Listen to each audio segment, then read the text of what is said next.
our spiritual needs. Upami dibandingkan sareng kenyataan, aya situasi nu benten pisan antawis kehidupan orang di Indonesia, khususnya di Tatar Sunda, khususnya di Bandung, dibandingkan sareng kehidupan di Eropa. And if we compare the reality, there are different situations if we compare between the life of us here in the Sunda land in West Java area, the life of the people in Indonesia as compared also to the life of people all around the world. Pengalaman simkuring hirup di Eropa, hasrat masyarakat karena dunia seni luar biasa ya. Contohnya nalika aya pertunjukan teater atau pertunjukan seni sanesna, masyarakat Eropa tuh ngantri bahkan anu teu kabagian tiket untuk kangge memasuki menonton pertunjukan. I had the privilege of spending some time in Europe, and from my experience, it's amazing to see how people are eager to enjoy art performances. There was an experience that every time there was a theatrical show, there was a long queue and some people couldn't even get a seat. Salajengna contoh sanes di ruang-ruang umum, di stasiun, di terminal, di bandara, masyarakat menyempatkan meser buku, mangrupikan novel dan sareng karya-karya sastra sanesna kangge menemani selama di perjalanan. And it's also amazing that in Europe, in public spaces, in terminals, stations, airports, people make time to go to the bookshops to buy literary books and then read them to accompany their long journey. Tamaranehanana selama di perjalanan maca karya-karya sastra, pemandangan sarupa ieu hampir sesah ditemukan di urang. So it's a daily experience to see people in public transport reading literary works, situations which we rarely find in our country. Nah, melalui konferensi internasional anu pakait sareng culture and performing arts, mangrupikan ikhtiar anu penting kangge numbuh suburkeun minat masyarakat terhadap dunia sastra, dunia seni, dan khususnya dunia performing arts. And the organization of this conference on culture and performance arts, I think, is a very important effort to foster and nurture people's attention and desire to know more and consume works of arts and culture. Di sisi sanes ya, seiring sareng kemajuan ilmu pengetahuan dan teknologi, khususnya di bidang IT dan yang semacamnya, orang kedah siap beradaptasi dengan sareng perkembangan baru, terutama dalam hal mendinamisasi dan menampilkan cara yang berbeda, yang kreatif, yang berkait dengan performing arts ini. Also, the advancement of technology, particularly in internet and information technology, has yet been explored further to create new adaptations or new ways to incorporate art into our daily life. Hartos nu kedua, arti penting tina kegiatan ieu berkait sareng kepentingan kelembagaan. The second importance of the event has an institutional bearing. Unpad, oge universitas sanesna semua bersaing kangge kenging pemeringkatan yang terus membaik di level dunia. Universitas Padjadjaran and other universities around the world are competing to gain better international ranking and recognition. Performing arts mangrupikan subjek ya, anu secara khusus jadi poin tersendiri anu kenging penilaian yang cukup menyumbang terhadap nilai akhir skor pemeringkatan. And performing art is a subject or an aspect in the overall assessment to improve university ranking. Nah, kemarin itu sim kuring miharap ya, terus ka sasa Inggris, kangge langkung ngaronjatkeun berbagai aktivitas anu tiasa dikategorikan sebagai performing arts. And I personally hope that the English study program could conduct more activities to promote and nurture the development of performing arts. Hiji-hijina peluang ya, kangge FIB, kangge tiasa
Conclude my remark. Again, I would like to express my gratitude to the program in English Studies and to the chairperson, Pak Ari Adi Purwawijana, and to all the committee members for having worked hard to make this event possible. salajengna ucapan terima kasih didugikan oge ke para pembicara kunci, yaitu Associate Professor Joselio de los Reyes, kemudian Dr. Joe Palit, kemudian Associate Professor Leo Waitin, dan kepada Dr. Lina Mei Linawati yang sudah berkenan menyempatkan waktu menjadi bagian penting dari konferensi internasional ini. And finally, I would also like to thank the keynote speakers, Professor Reyes, Professor Giovanni, Professor Lugunjin, and Dr. Lina Melinawati for your willingness to participate as keynote speakers in this conference. Salajengna panuhun ti universitas oge didugikan ka John Suryatmoko, kemudian Sylvia Purba, Akbar Yumni, dan Khatibul Umam yang juga berkenan meluangkan waktu kangge turut berpartisipasi aktif di acara ini. And also on behalf of the faculty and university, I would like to extend my gratitude and appreciation to Bapak John, Ibu Sylvia, Bapak Akbar, and Uman for also participating as speakers in this conference.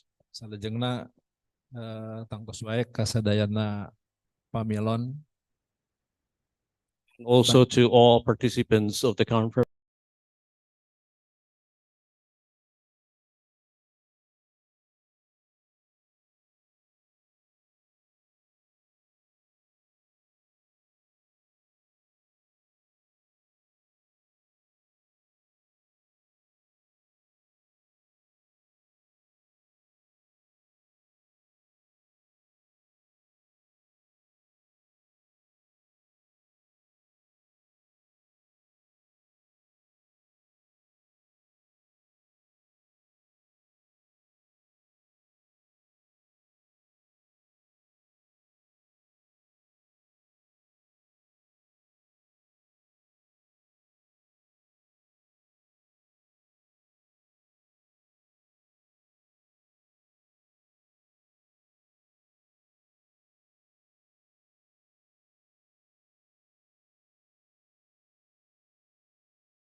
Everyone. Assalamualaikum warahmatullahi wabarakatuh. Greetings, peace be upon you.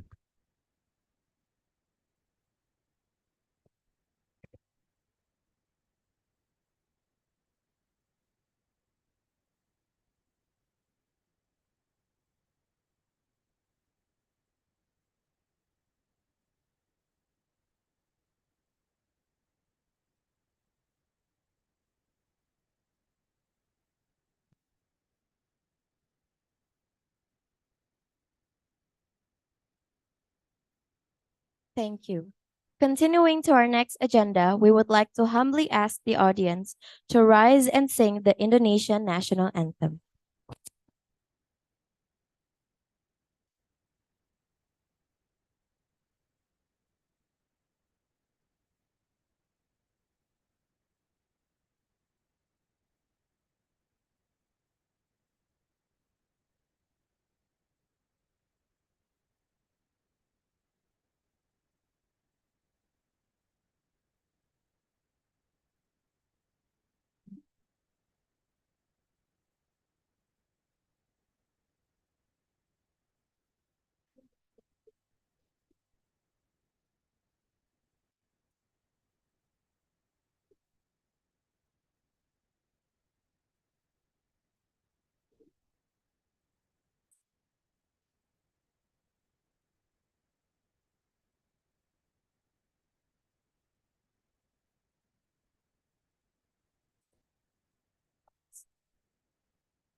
To the distinguished guests, you may be seated.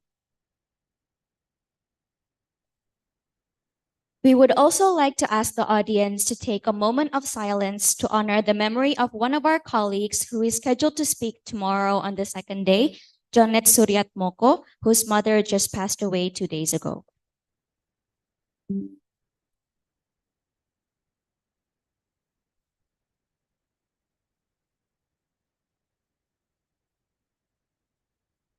The second ICCPA is held and organized by the Faculty of Cultural Sciences, Universitas Padjadjaran.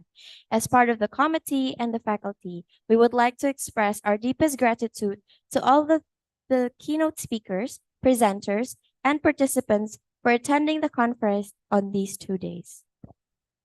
Distinguished guests, before we begin, allow us to read the main agenda of the conference today, which are Plenary Session 1 by Associate Professor Joselito D. De Los Reyes, PhD of University of Santo Tomas, and moderated by Lestari Manggong, MA. After the lunch break, we will have the parallel Session 1 in 5 rooms under the topic Performance in Cyberspace, Managing Environmental Crisis, Changing Identities, Shifting Landscapes, Filming Representation of Marginalization, and Performative Practices and Life Crisis. After a short break, we will have Plenary Session 2 by Dr. Joe Pollitt of Edith Cowan University, Australia, and moderated by Kenny Surya Atmaja, MSOS.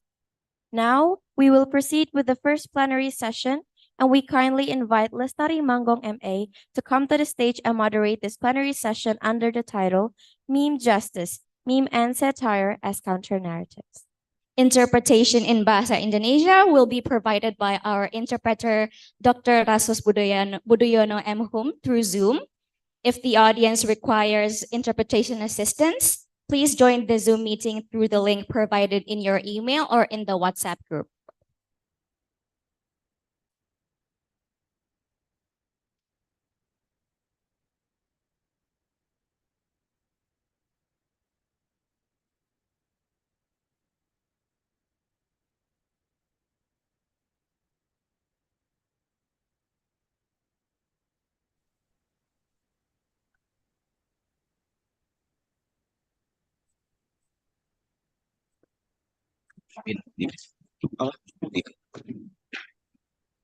Ininya.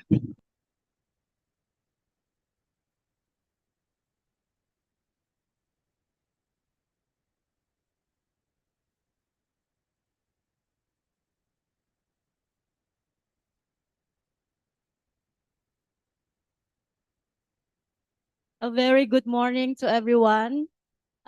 Thank you for making time to be here on the second International Conference on Culture and the Performing Arts. Yeah, I noticed that everyone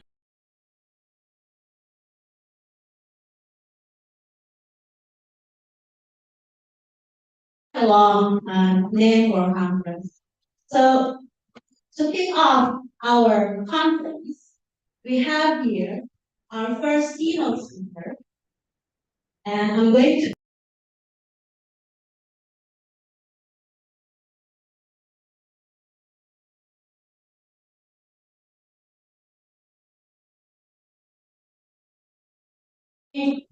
Joselito De Los Reyes, PhD, who is the academic coordinator of the University of Santo Tomas, PA, in Creative Writing Program.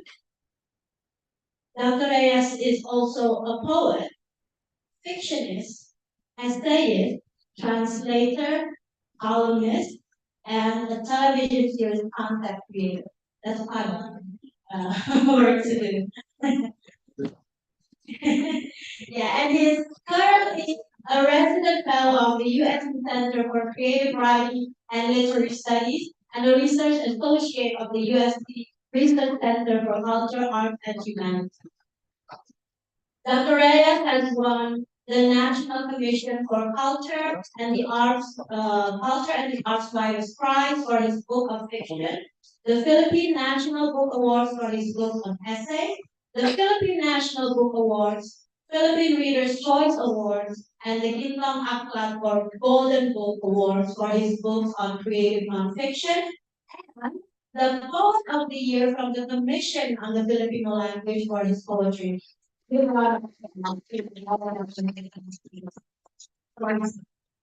a lot of achievements.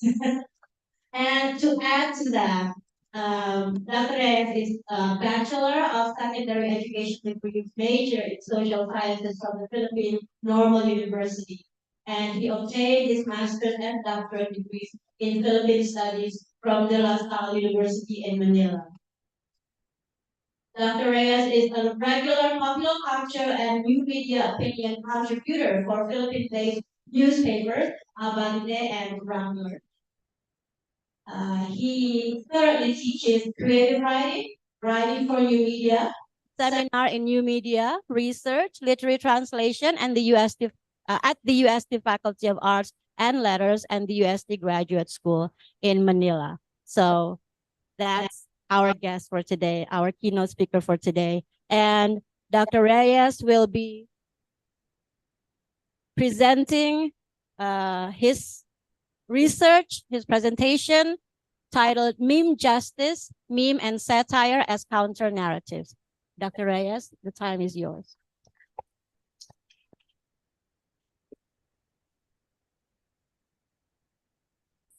Thank you so much for that introduction.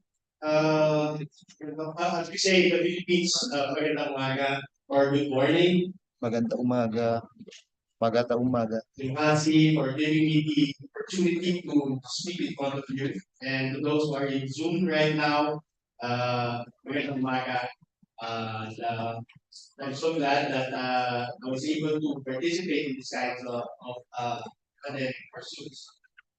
And for a conference this serious, I need to discuss jokes. Who wouldn't want to share jokes with your friends? Now let me just share my screen to you.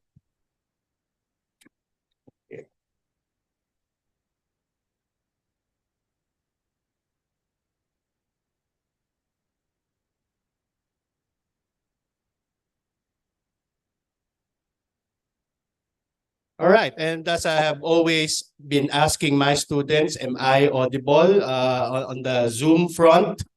Am I audible? Can you see my presentation now? I'm just in my class. Children, do you hear me?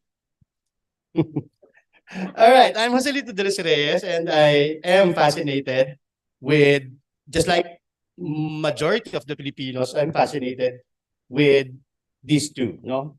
Filipinos' two-pronged fascination, humor, and social media. We Filipinos love humor so much we elect failed comedians to Senate and Congress. We bestow utilization of our precious taxes to jokers that laugh their way out of jails. We love to be entertained. We want comic relief. We are fascinated by humor that a 2014 national survey done by one of the most reputable research firms in the Philippines have this to say about humor and relationship. I don't know if you can read my presentation, people at the back. No? What's this all about? No? Sense of humor wins over good looks everywhere in the Philippines. So if you will be in my country, you will see there people with lots of humor and, partners who looks like humor themselves. Okay? And this is another result of that survey. Stronger preference of sense of humor among class D and E. And this is the clincher. More women prefer sense of humor compared to men. In fact, 94%, no? 94% of women prefer humor over good-looking men. The moment the research findings landed on the news, I told my wife that she is lucky to be one of the few that prefer good looks. No, I'm not joking. How dare you treat your keynote speaker with this kind of indignation? The joke, of course. After the result came out, I told my wife that I need to study humor and how to execute this humor well. She laughed so hard, asking me how can I learn humor while not making fun of myself. She won't believe I can study humor. That's why I took my PhD and made fun of my misery while getting that degree. You should try it too, guys. No, study harder and make fun of yourselves. Having humor and good looks completed my life.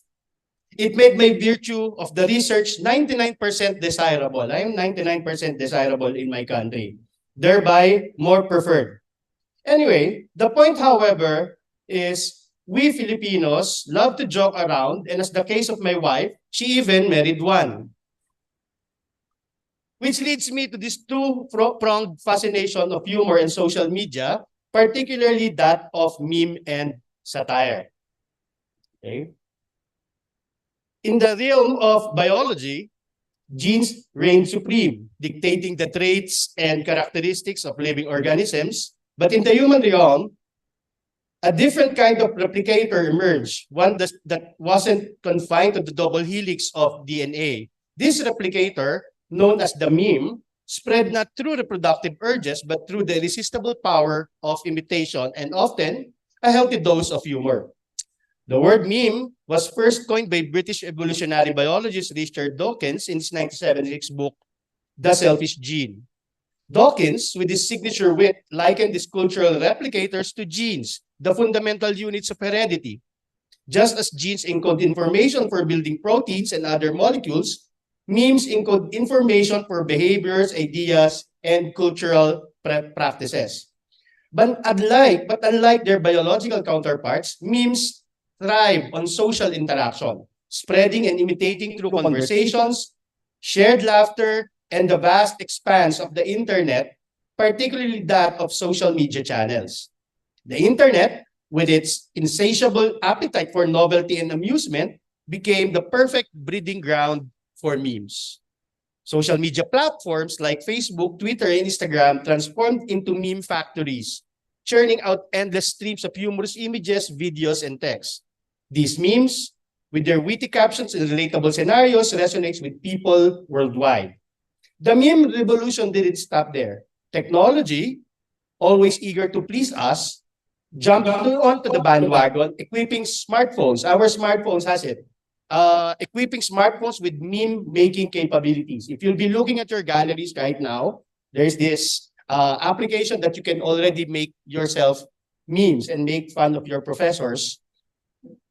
Hopefully they don't know what you're doing.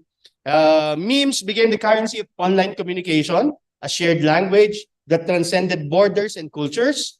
They were the punchlines to jokes, the icing on the cake of online conversations, and the fuel that kept social media fires burning bright and keeping us awake sometimes during examinations.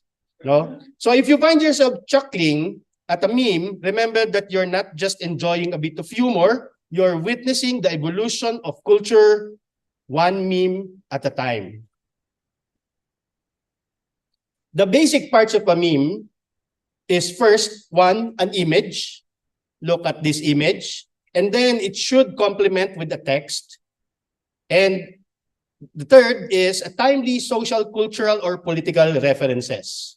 Okay? Look at this meme.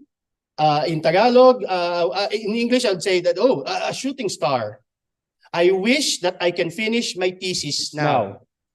And, you know, the shooting star just returned to the skies. The Philippines hold a formidable position as a global social media hub, consistently ranking among the top countries in terms of internet and social media usage. According to the latest data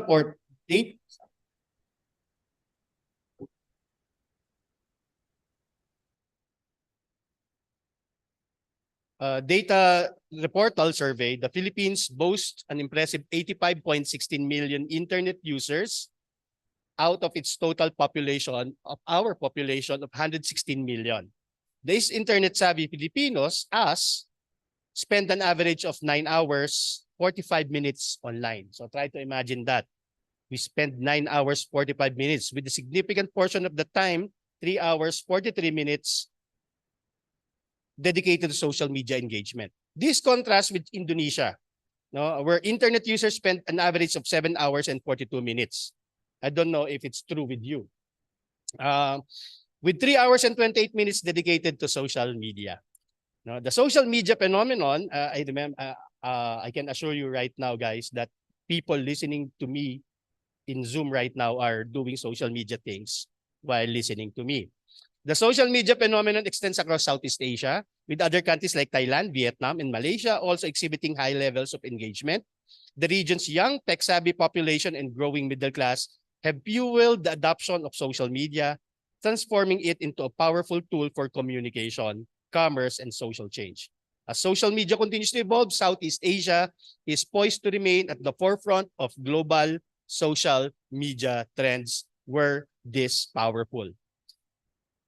Okay.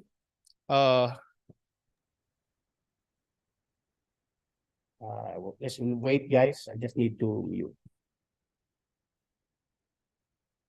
Okay. These are the probable reasons why social media is dear to us. Internet penetration, my country, and probably for the rest of Southeast Asia have seen significant growth in internet penetration in recent years.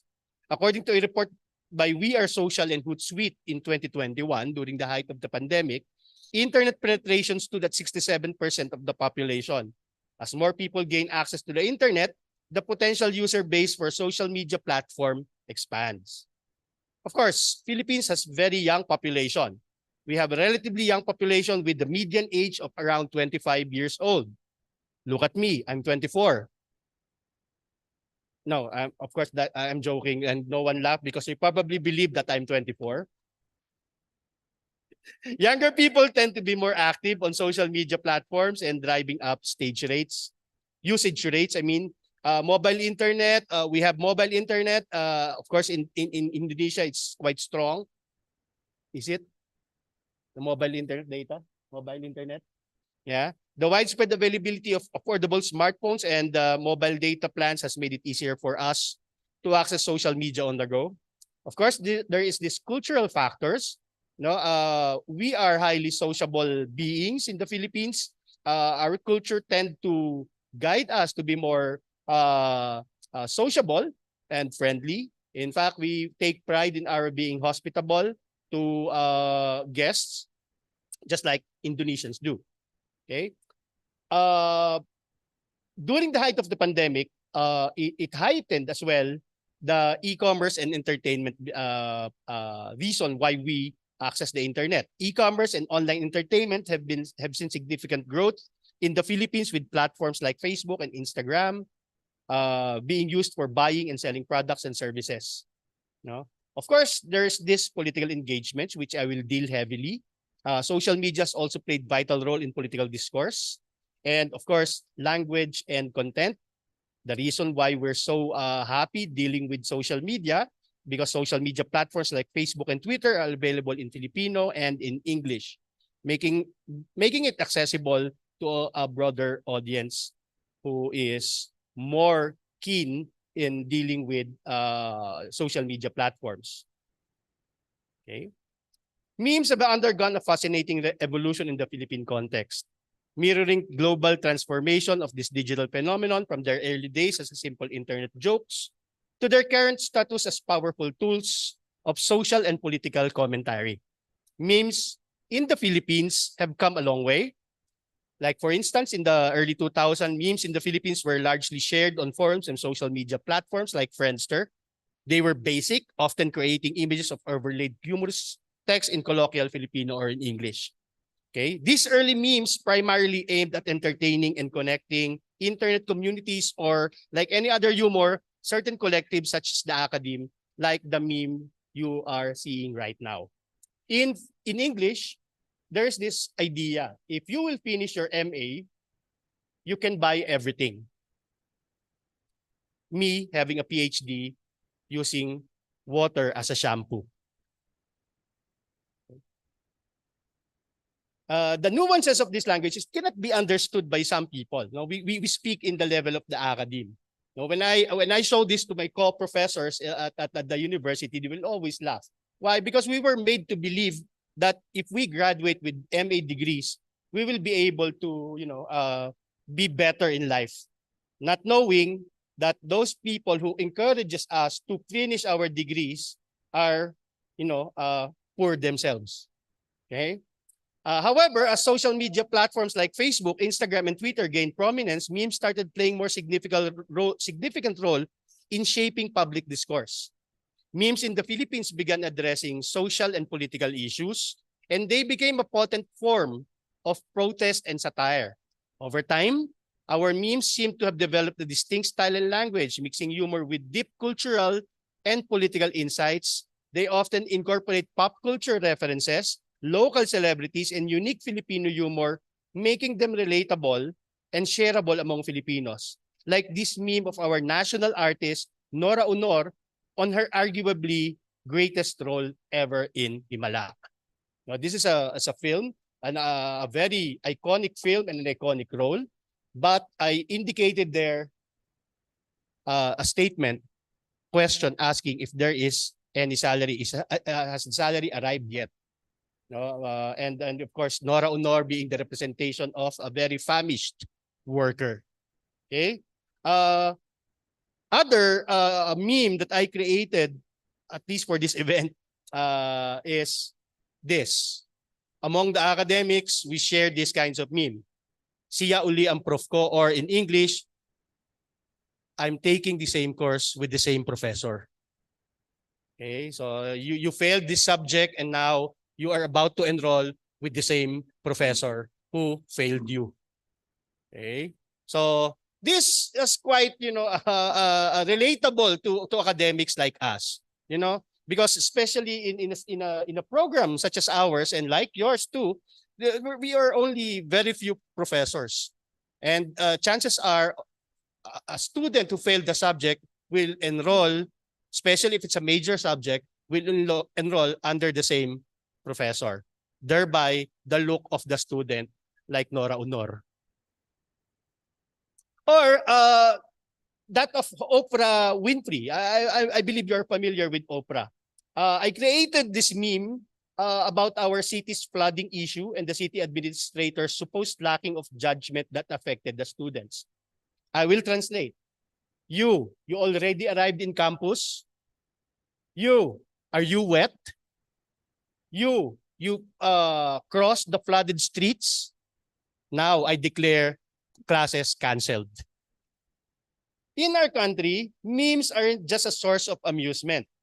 They're a form of cultural commentary, a sharp tool for expressing thoughts and frustrations with healthy dose of humor. Our mayor in Manila is a woman, a doctor, no, and sadly, she's a graduate of our university. But she failed to preempt, she failed to, at least her officials failed to see the weather forecast. So they declared classes in the middle of the morning when everyone else came to the school wet, soaking wet. Okay? Imagine a world where instead of lengthy protests or impassioned speeches, we use memes to address other social concerns. Instead of dry political debates, we meme battles. And one of my topics on my column is a world where political meme, created the battleground for people to vote. Instead of boring academic lectures, we had a barrage of memes highlighting the importance of other social concerns like environmental sustainability, all while poking fun at our wasteful habits. Memes have the power to break down complex issues into easily digestible chunks. For better or for worse, this breaking down of complex issues tend to enlighten people, but it also tend to make people believe in this information really fast.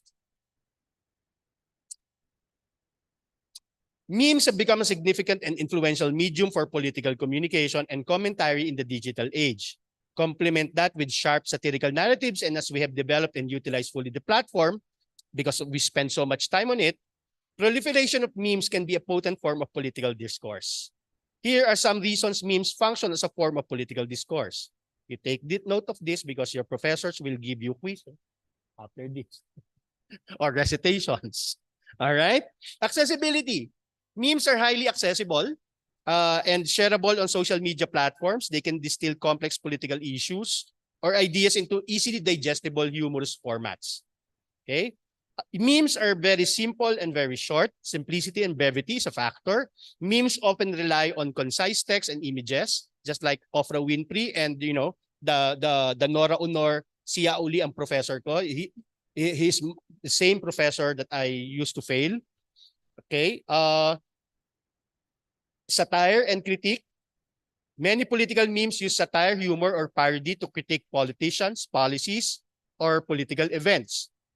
We enjoy certain level of freedom not to offend politicians. But of course, in the Philippines, we always offend politicians to the detriment of the people because the more we offend politicians, the more they get elected.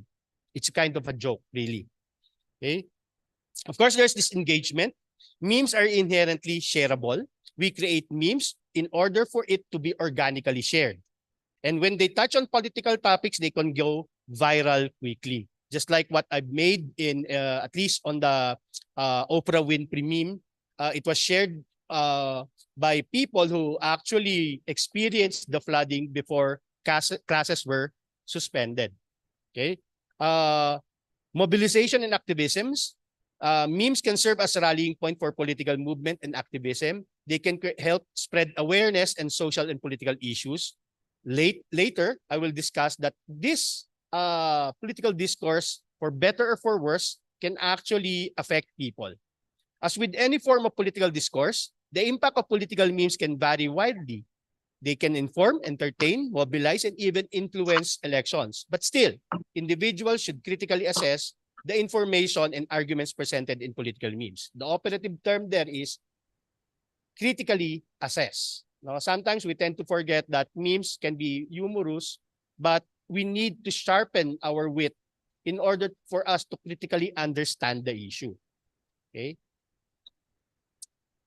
Memes as tool for countering dominant narratives and expressing diverse viewpoints. Memes are often dismissed as inconsequential or superficial.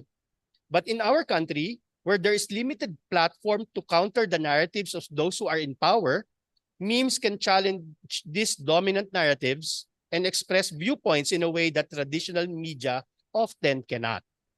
Dominant narratives are those who can easily voice their concern using well-oiled media machineries, can hold press conferences, has a battery of public information officers and public relations experts, not to mention the power that comes with their position and wealth. One way that memes can be used to counter prevailing narratives is by exposing hypocrisy and double standards. I believe most of the government in the world practice, of course, double standards. For example, a meme might compare the lavish lifestyles of the wealthy to the struggles of the working class, or it might highlight the hypocrisy of politicians who claim to care about the environment while accepting donation from fossil fuel companies. By allowing the expression of diverse viewpoints, memes can help to create a more informed and engaged citizenry.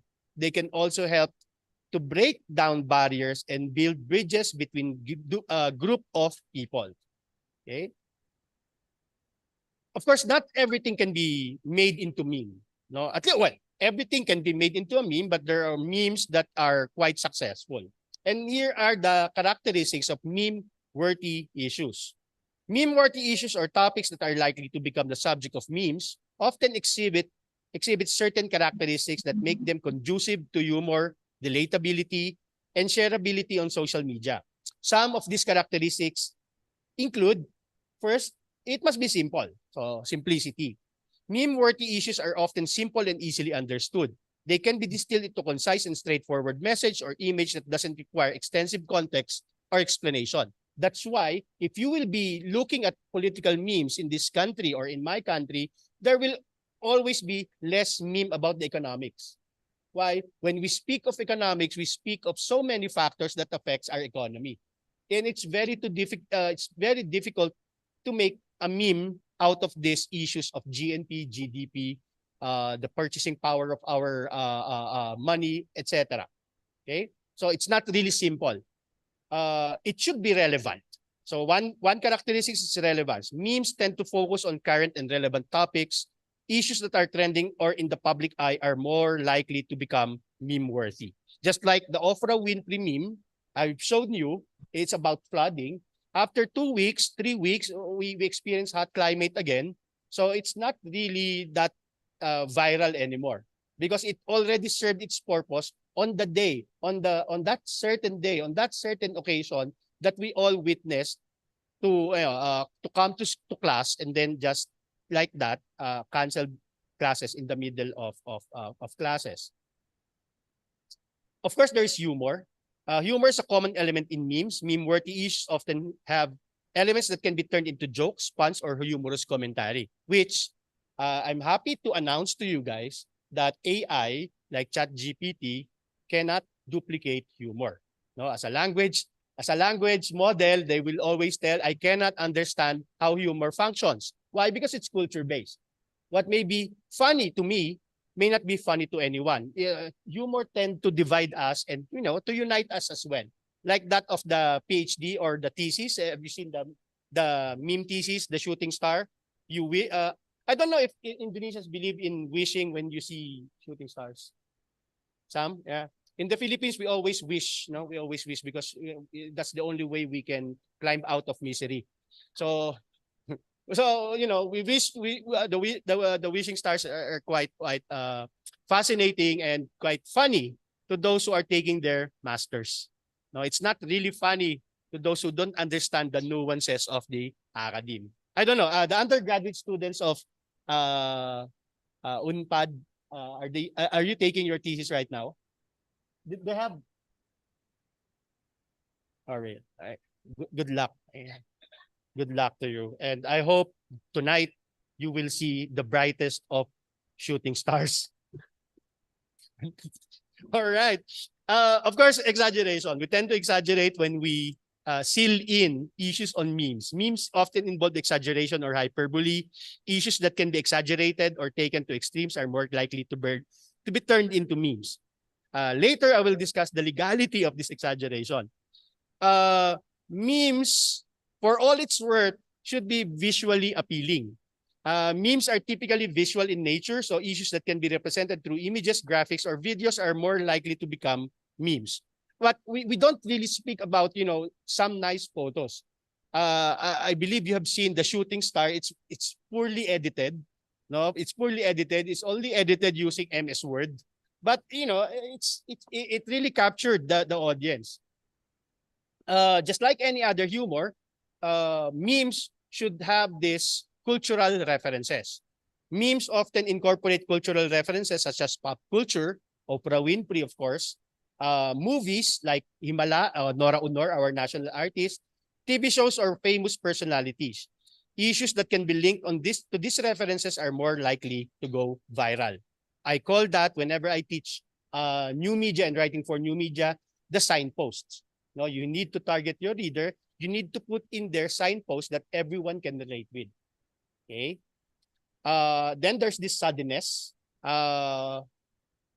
Sometimes meme-worthy issues emerge suddenly, catching people by surprise. These viral moments can become the basis of for memes. No, suddenness. The quick the quicker the better. Okay, so I made meme the moment I experienced flooding.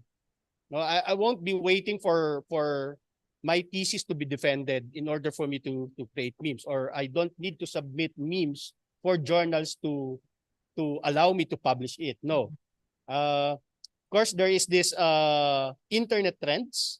No, memes often follow internet trends. I don't know what's the trend right now in Indonesia, but in the Philippines, we have so many issues that sometimes it becomes instantly gone viral.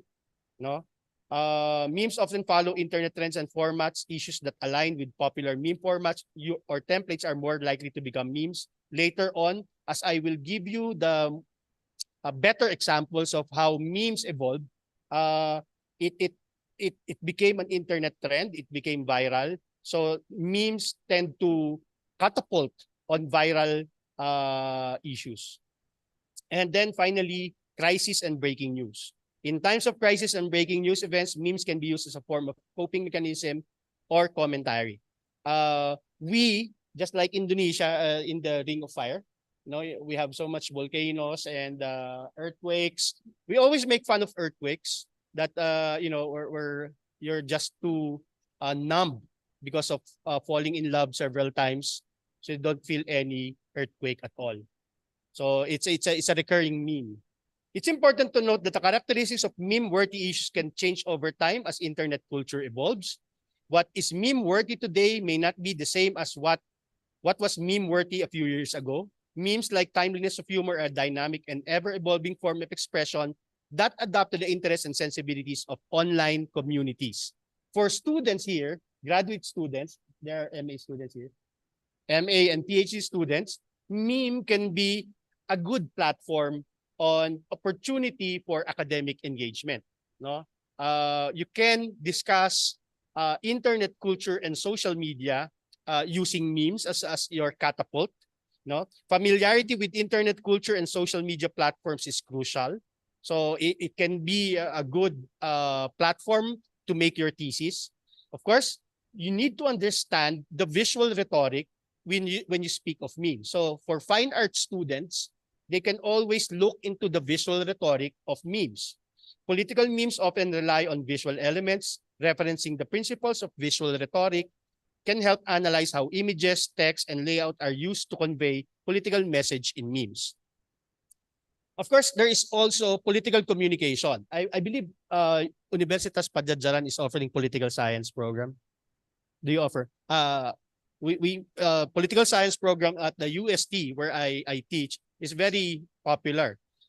Political communication theories and models, as I've always been telling political science students, such as agenda setting theory, framing theory, and media effects, can be referenced to analyze how political memes influence public opinion and shape political discourse. That's why when I graced a political science discussion some months back, I discussed with them, at least in the Philippines, that it's no longer about principles or the will to help our country. It is all about, at least on my end, as I have witnessed every changing politician, from politician to jokers and back to politicians again, it's all about posturing, communications, visual perceptions, marketing, and other capitalist elements that should resonate to voters. Instead of choosing the better person, voters tend to choose the better person created by electoral campaigns, which has nothing to do with their capability. It's actually a disease in our country. This perception management and political communication. We tend to vote for politicos that's aligned with other politicians just because they have good campaigns and good marketing strategy. We haven't heard anything coming from a debate to these certain politicians, and yet they consistently top the surveys and eventually won. And these are because of how the public relations management team manages the visuals of our politicians, including indicating them into memes. Then there is this idea, I don't know if you're familiar, guys, with echo chambers and filter bubbles. These new media concepts describe the phenomenon where individuals are exposed primarily to information and opinions that align with our existing views. I unfollow friends who are not aligned with my political views, thus creating for me an echo chamber. I only wanted to hear those things that I believe. Okay? Sometimes it's good because less stressful to engage people counter to what you believe. But it also creates an echo chamber, which is a virtual social disease that we need to here at the academy we need to discern. Okay? And then there's this virality and mimetic spread, which is a good launchpad for other studies. Understanding the factors that make content go viral is crucial when discussing political memes, as their reach and impact often depend on their ability to spread rapidly through social networks. Also, this virality can pave the issue whether a meme is organically shared or spread using troll farms. So what are these troll farms? In the Philippines, we have this weaponization of social media. What is this weaponization of social media and troll farms?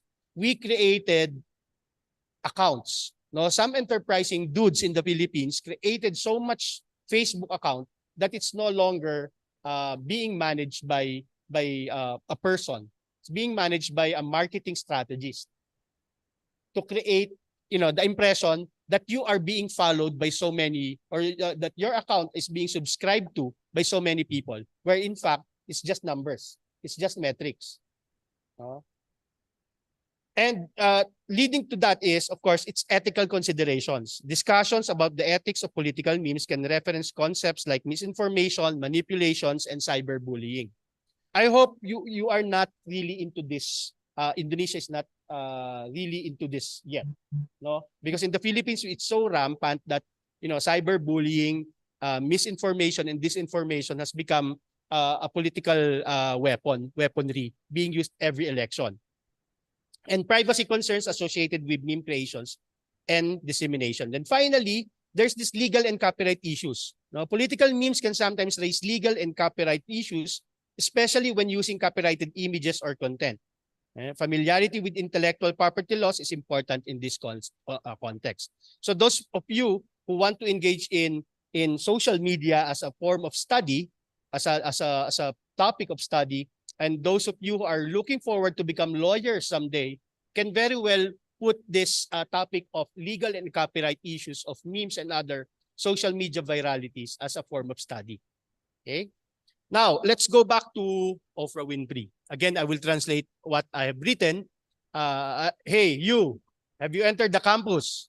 Hey, you, are you wet, soaking wet already? Hey, you crossed the flooding. The classes are now canceled. Okay. What am I saying about this is that Oprah Winfrey might sue me, because I have used her image, no?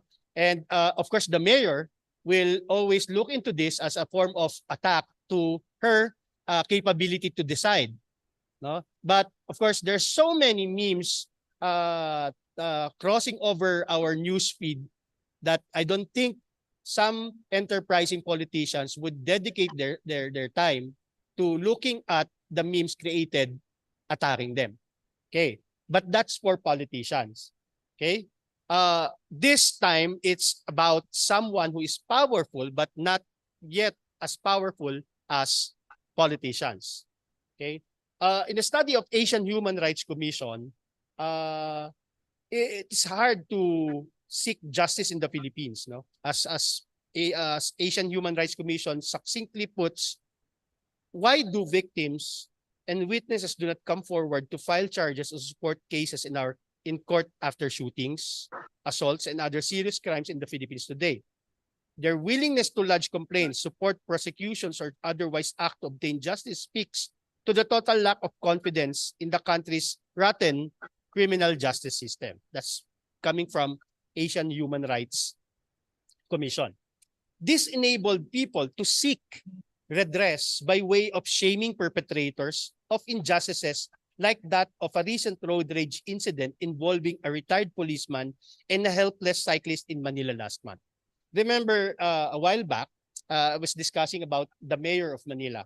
But this time, he is a private citizen, but a very powerful private citizen armed with, of course, a gun and being a former policeman. Okay? He is Wilfredo Gonzalez, the dismissed cop who drew gun on an armed cyclist because of a traffic altercation. Okay? This incident happened August 5, but the video went viral 2 weeks after. Okay? So this camera on the car shared the video 2 weeks after. No?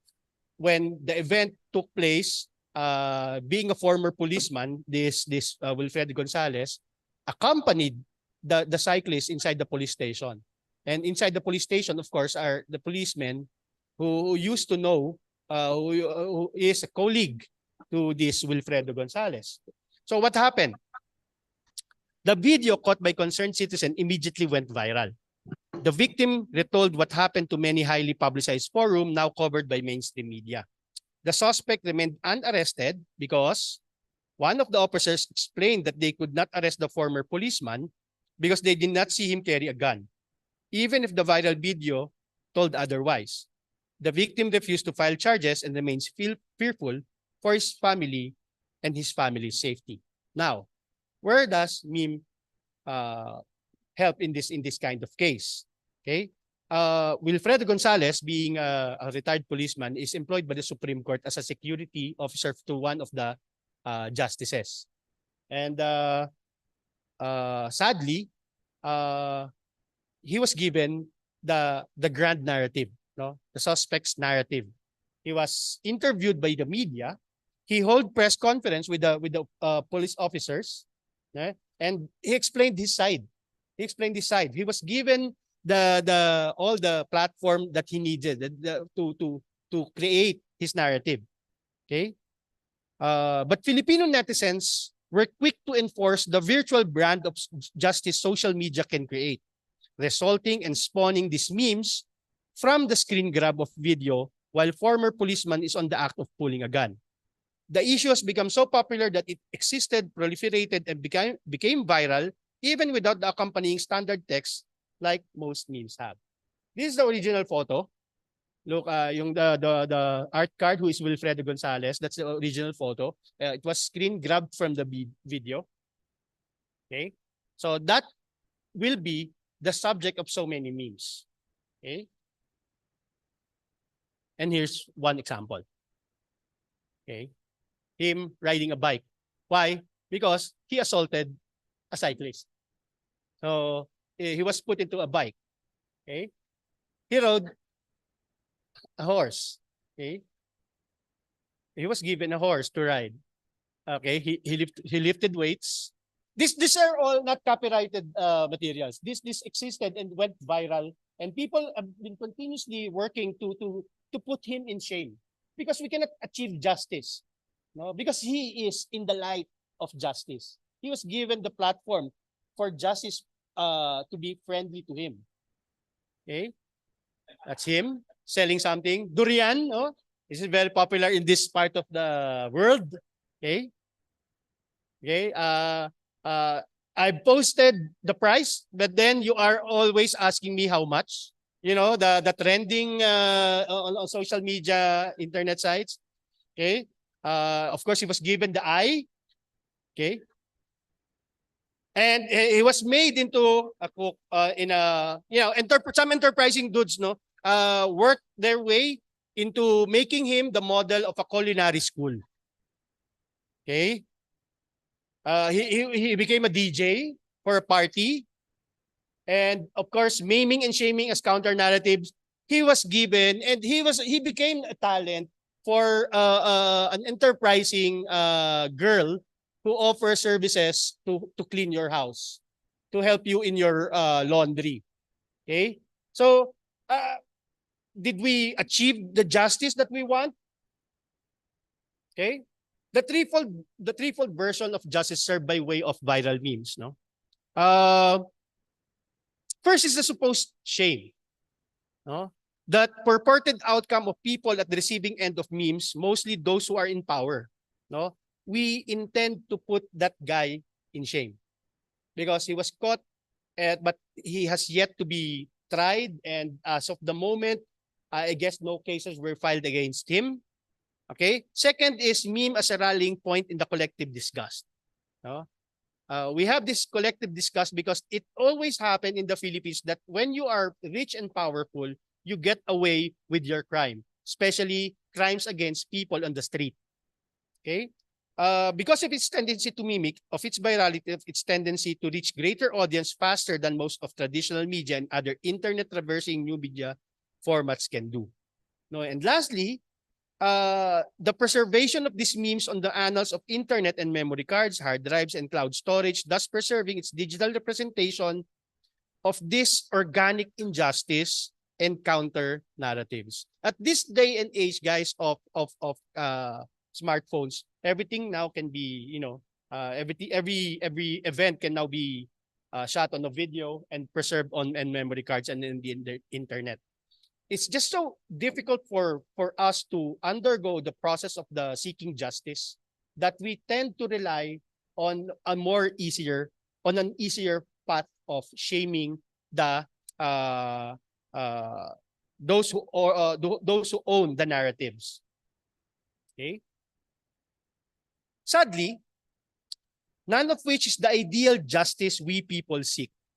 Sadder even is the fact that these kinds of criminality and injustice will continue to prevail and proliferate because of the disparity between those who can avail of the justice money and power can buy, and those who cannot afford the price of justice, also those who subsequently will fear for their lives and can only rely on the collective assault of viral memes. Okay? Did true justice prevail in the Philippines? I don't think so. These are the effect of what he did. Ex-Cap's road rage cost him his job. He was not renewed as a personal security of justice. Okay, that's it. And then the head of the police of the city in which he worked quit his job, but he was transferred to other police unit. Okay, the Land Transportation Office revoked his license for 2 years. So technically, he doesn't own a license. But in the Philippines or in some parts of the world, we all know that we can drive even without the license. Just you have your connections with you. We can drive without license. So this is the justice. This is the justice that was bestowed upon this police officer. Okay, did true justice prevail? We have yet to find that out. But in the realm of meme, I think we have served justice. Okay, to conclude, there are ways to preserving memory in these meme-worthy times, but more than the humor and the graphical, not to mention artistic representations brought about by these memes, what we Filipinos need to preserve is the representation of the injustice, the very reason why these memes are viral to begin with.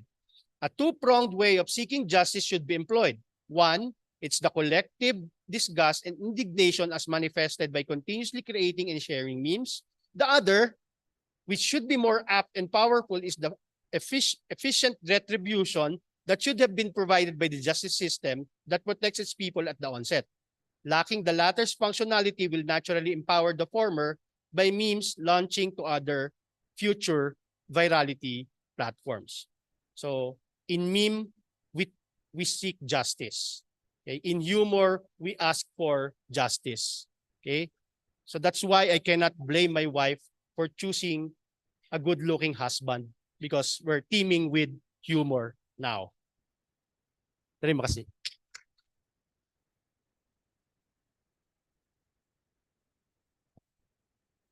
Okay, thank Dr. Reyes. You may be seated, and we will continue with our Q&A session. But before that, I would just like to summarize what we learned from Dr. Reyes's presentation. So, okay, the last slide is very interesting. So, Dr. Reyes tries to give a backstory of how memes came about. Okay, so basically just a brief history of memes, which maybe only some of us know, because we know about memes when it already exists. Yeah, so we don't really actually know the process of how it came about. But Dr. Reyes just gave us like a view on that very briefly at the beginning.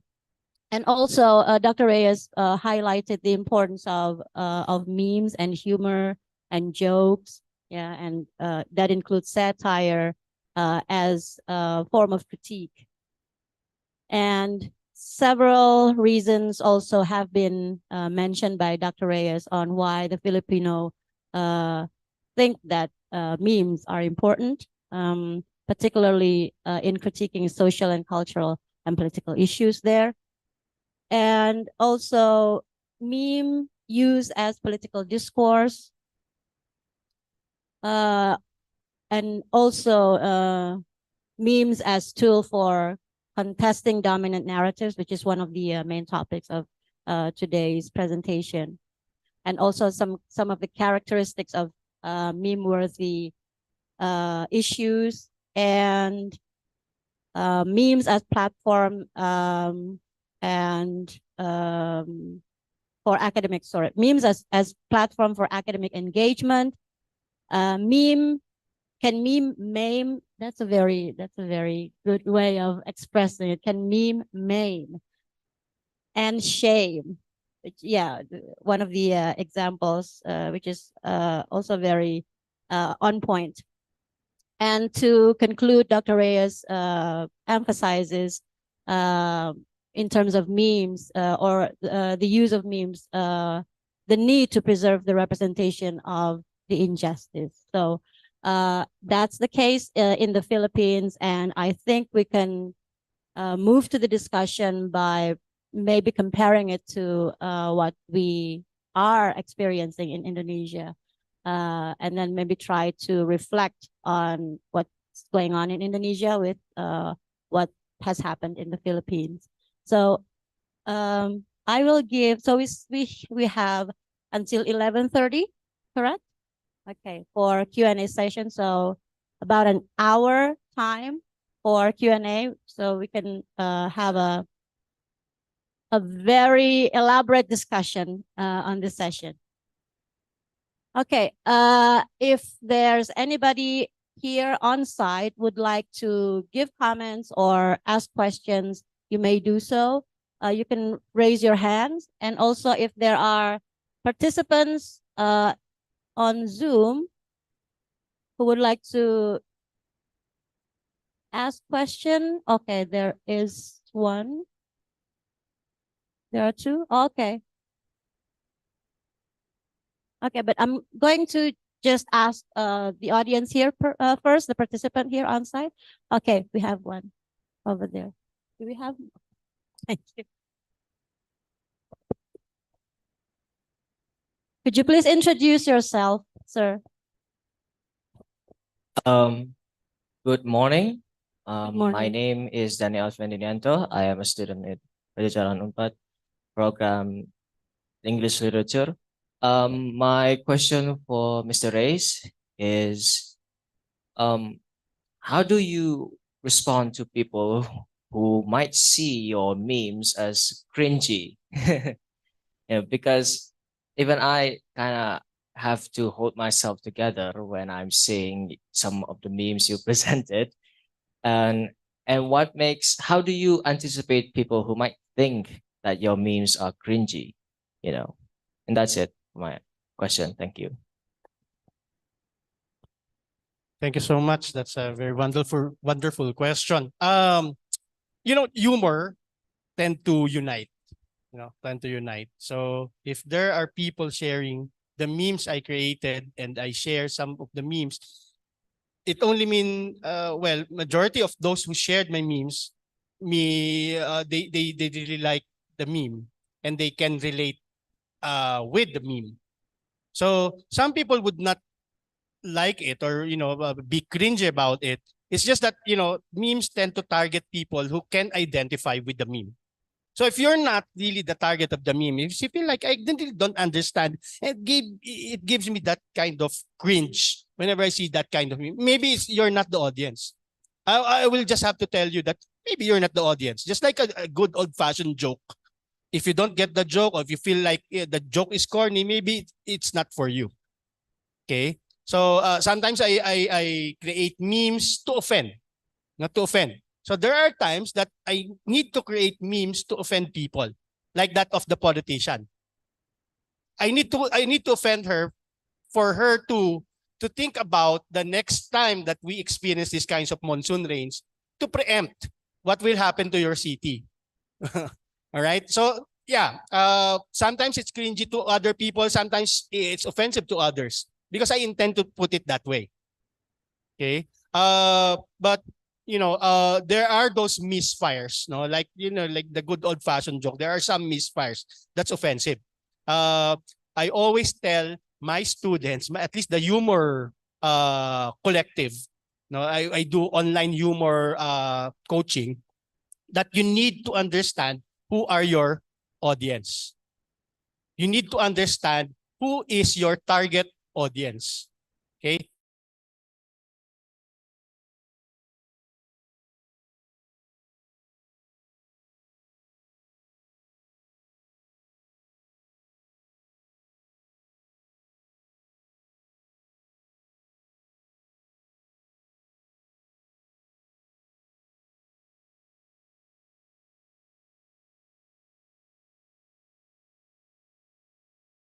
If I may add, so most of your memes were uploaded on Instagram. Is it only On Facebook. on Facebook? So it means that you only have like this selected group of friends, right, who are able to see the meme, which is, not that very many people out there will think that your meme is cringy.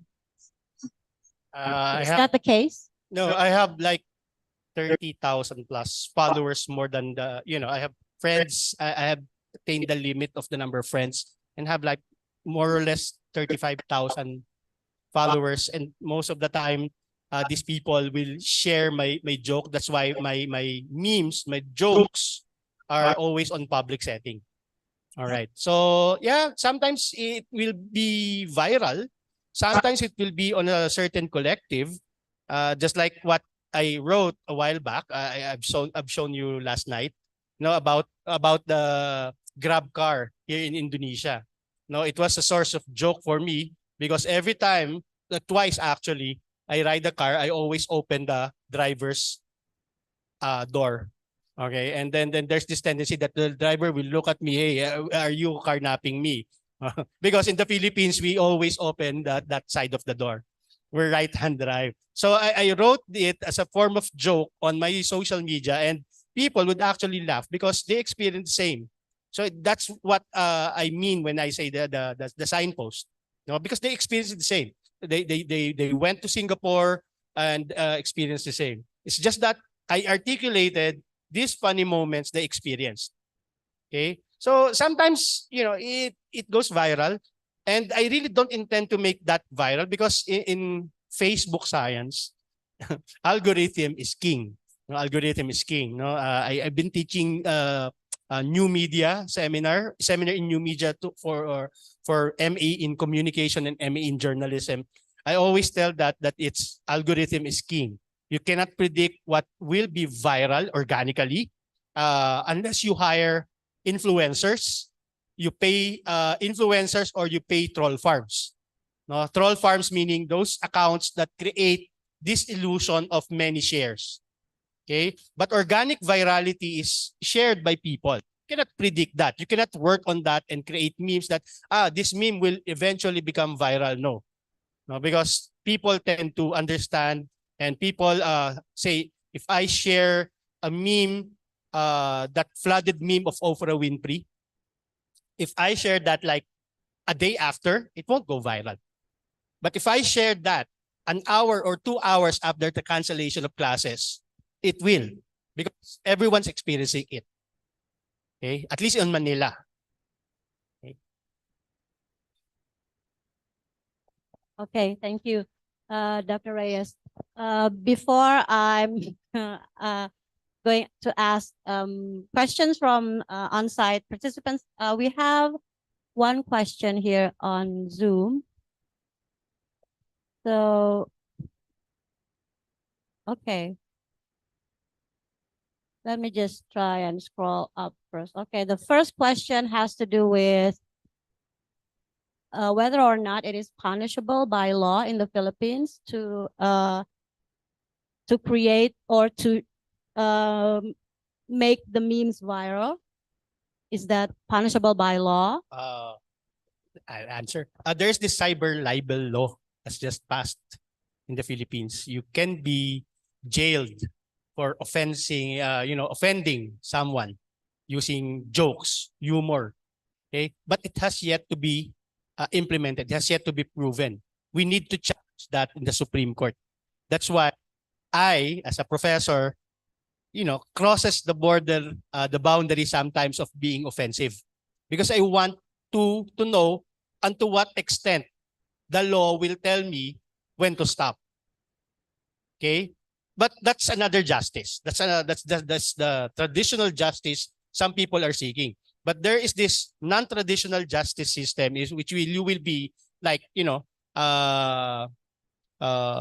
punished, like intimidated, bullied, and it's beyond the walls of justice. Okay, there are several reasons that people will seek redress. No, I can be sued for libel, cyber libel. They can always go to my university to ask the administrators my ethical way of working on social media, but no one has yet to ask permission for me to be to take away my job from me. Okay, and the other is intimidation and cyberbullying. I've experienced so much that sometimes it has become a routine that people would eventually write hate mails to me because I offended their politicians. And sometimes I don't think it came from person, it came from cyberbullies and this inorganic accounts, meaning those managed by troll farms. So it's I guess natural. But most of the time, what I experience is people would approach me and tell me that my meme is so funny, and I'm good looking as well. No, that's of course a joke. You're humorous and good looking. The 99%, yes. Okay. Okay. Going back to the audience on site. Anybody else would like to ask a question? Okay, we have one at the back and one at the front. Can we go first to the guy on the at the back? Thank you. Please mention your name. By the way, can I ask the audience, do you all have Facebook, Instagram, Twitter accounts? Show me the hand. Who do not have? Who only has this Friendster? None. So everyone here has. So you are all familiar with what I've been discussing. All right? Okay. Good morning, sir and ma'am. Morning. My name is Emmanuel Christian, and I'm a student of English Literature program. And I want to ask if when do memes be considered to be too offensive? When do memes be considered to go too far? Because certainly there must be an unwritten rule in the community, and certainly there must be things to be taken in consideration when we create memes, especially in the context of criticizing political parties. And where is the line dividing memes and cyberbullying, and how can we recognize if one is a meme and one is just simply a product for cyberbullying? That's my question. Thank you.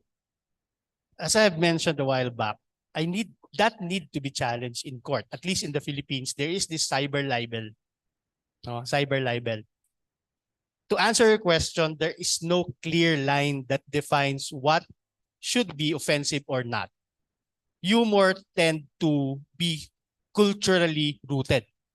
And there are certain cultures that can easily be offended, especially when dealing, say, of politicians, of faith, and of other, other topics that's dear to them. Okay? And that cannot be defined. That cannot be defined. At least by law. No, what may be offensive to some may not be offensive to some. And if you are at the receiving end of my meme, say if you're a politician, you need to prove where does this line ends. Okay, it's not for me to prove that. It has to be that one offended party to prove that in court. Okay, and in court, and if we speak about culture, it's very tricky. It's very tricky. There's no clear-cut rule when culture is involved. Okay, you cannot violate every rule because in discussing cultures, I think it's very malleable. Okay, so it has yet to be. If it's my mic is joking, no joking.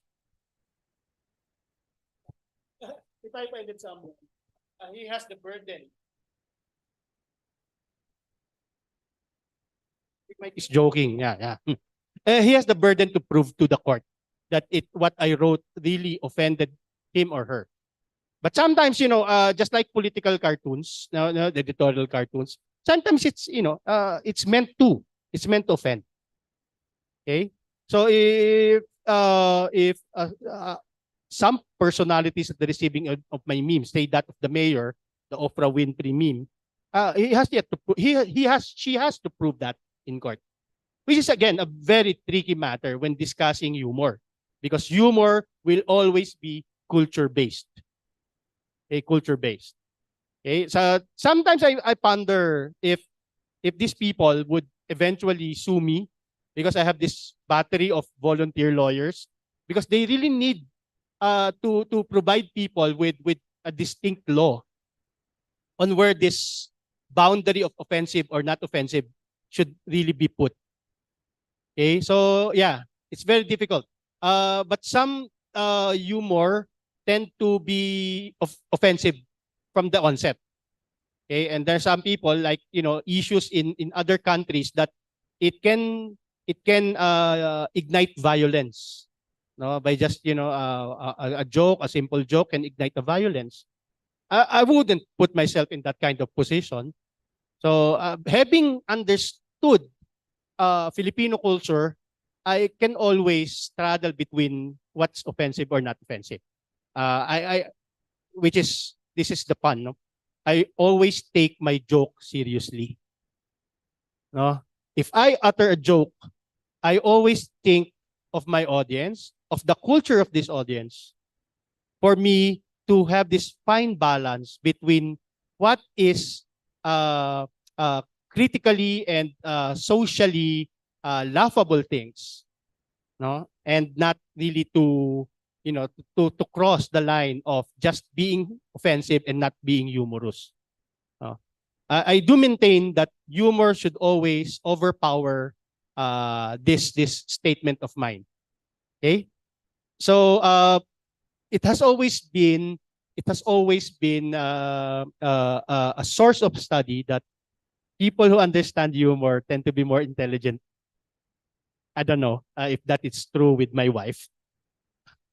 But yeah, in order for you to crack jokes, you need to understand the context, the culture of those people who will receive your joke. And that's the intelligent kind. But we cannot discount the fact that there are those people, especially on television entertainment industry, there are comedians who just try to make people laugh even if it's offensive to some. No, because that's their business, and eventually they will learn. They will learn, and I hope because I've been just to promote my next book. It's all about how you will understand humor, and then how you can formulate your own humor without being just too offensive and making the people around you isolated. All right, it has yet to be proven. When I'm in jail, I'll tell you.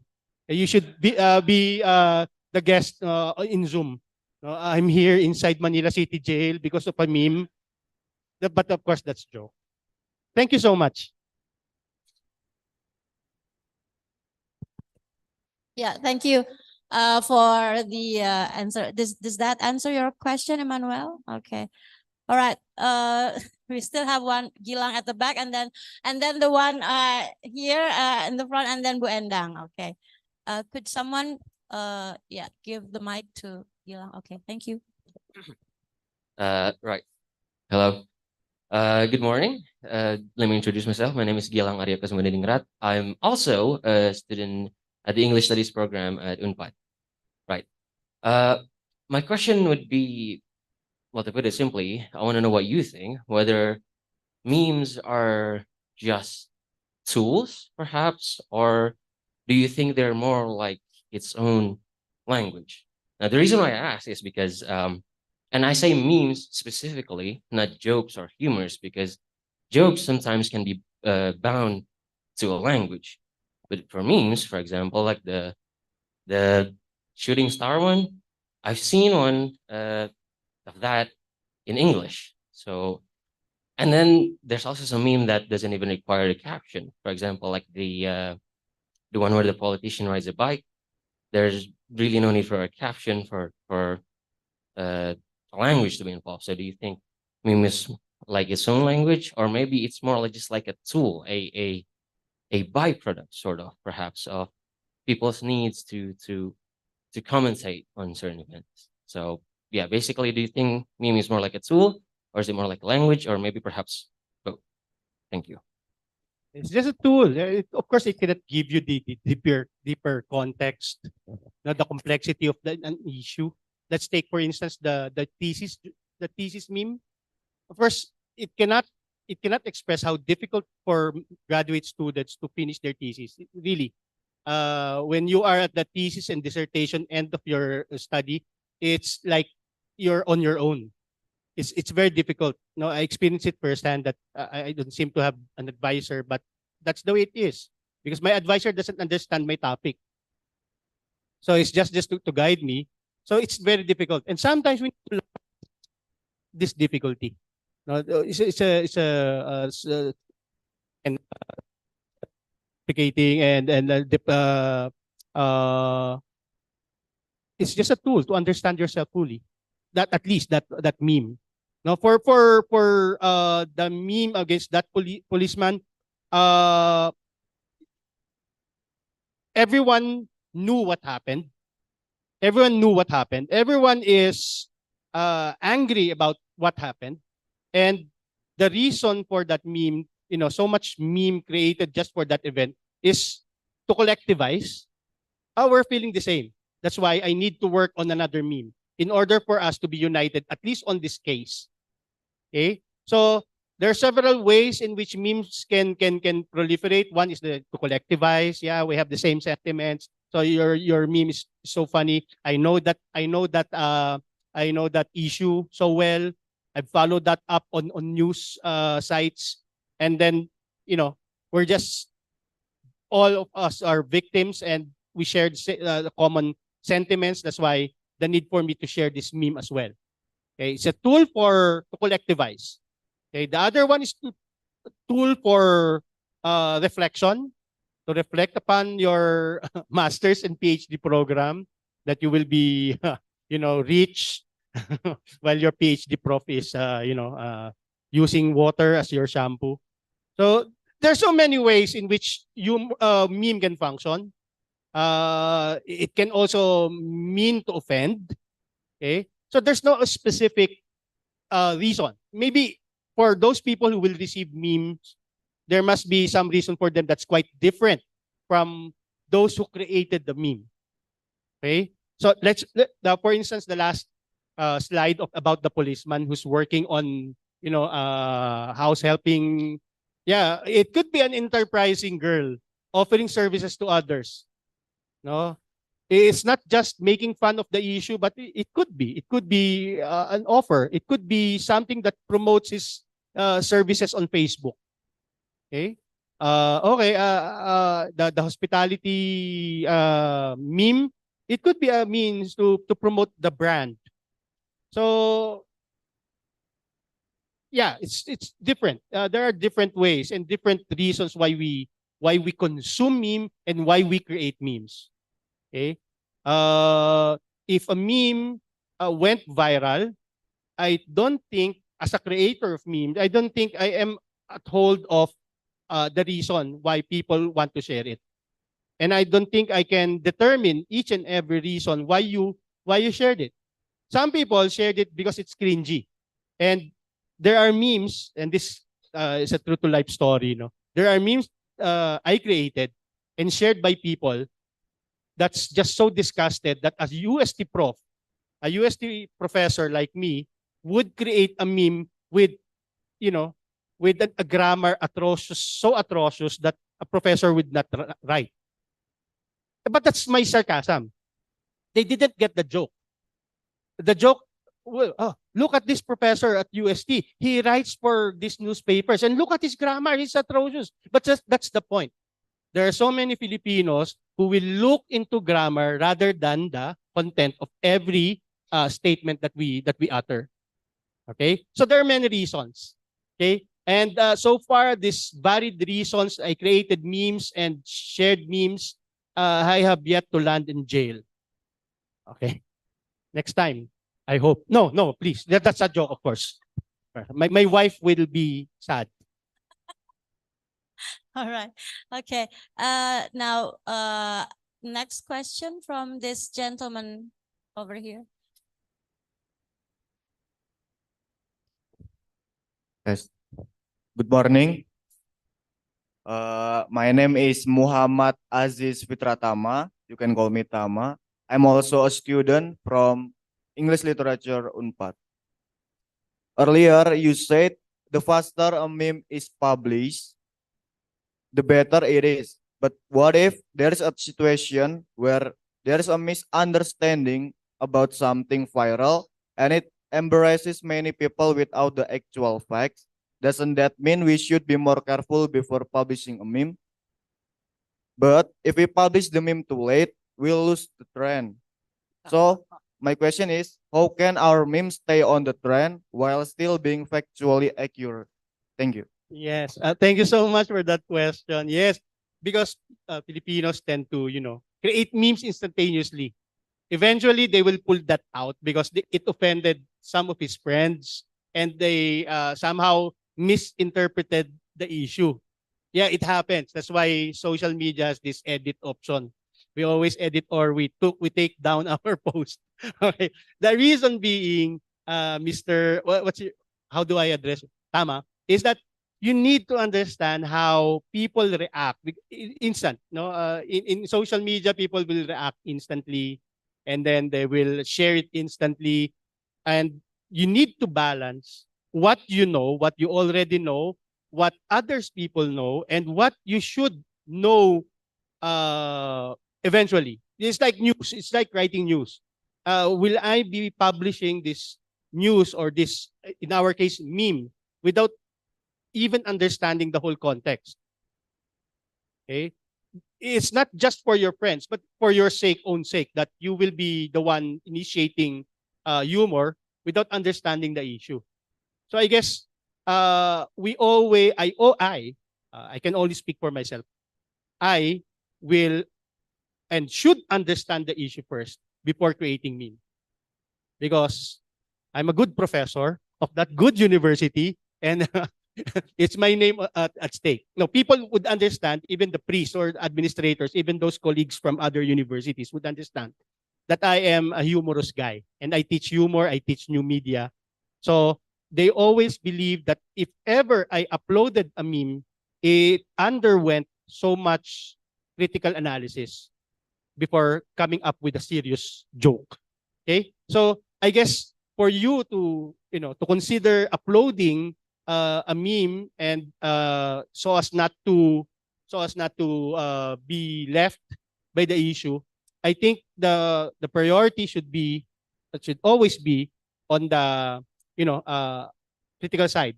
You need to understand it well. You need to understand it well. You need to understand how people would react, at least the closer people, the close ones, before uploading it. You always, you should value friendship over virality. Over virality. You should value persons who value your dignity over those who are after social media engagement. Social media engagement create so much temporary interactions.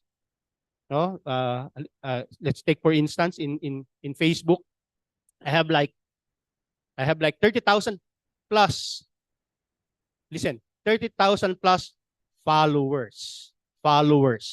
It kind of give me an ego. No? I have 30,000 plus followers, but they don't really follow me. They just subscribe. But to some people, having this kind of number is that, oh, well, I think I'm good because I have this 35,000 followers or 200,000 followers. And, you know, they almost forgot that there are true people behind them, beside them, around them, that will understand them fully rather than just having these 35,000 followers. Okay? Think first, ponder before uploading something, even if it entails, you know, okay, the issue is no longer a hot issue. Okay, I missed the opportunity. There will always be opportunity for meme to thrive in these trying times, in these trying political times. No, I've seen so much tarpaulin here in Bandung. No, I guess election season, election festival is coming to our place. Thank you so much for your question. Value people around you rather than those followers.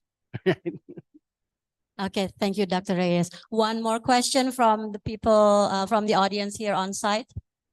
Well, thank you very much, Bulustari, for the chance given to me. Good morning. Okay, my name is Endang. I am a student also in Faculty of Cultural Sciences, Unpad, and I'm from East Java. So I experience a joke that for people here around here in West Java is a joke. So they are laughing, but for me no, because I have a different cultural background. So I didn't understand about that, but that's not my questions. Okay, well, thank you for your very interesting and entertaining topic today. Okay, and humor, as we know that humor can make us happy, can make people around us also happy. So I think it can reduce our stress or even depression. Okay, then my question is, well, not everyone has sense of humor, right? So can we create sense of humor in our body, for ourselves? Then because we are, as we know that we are now all students in our time of finishing our project, thesis, or dissertations. So this is a very not serious questions, I think, but for me, I think it is very important. So can we create our own humor for ourselves and also for people around us? So the people can catch that this is the humor, this is something offended or not. Okay, so these are my questions. Thank you very much. Thank you so much. Before I answer that question, I need to have someone translate my book in Bahasa, I guess, because that's, you know, that's actually the point of my book is I can teach you how to have this heightened sense of humor, healthy sense of humor, not offensive type of humor, but healthy sense of humor like that of, you know, if you're suffering so much in writing your thesis, you know, a bit of laughter can lighten the mood. Yeah, I have that in my book. And yes, it can be taught. Yes, it can be taught. Yes, yes, I am always invited by group of teachers, the most boring teachers you can find. And they always ask me that, sir, can we joke?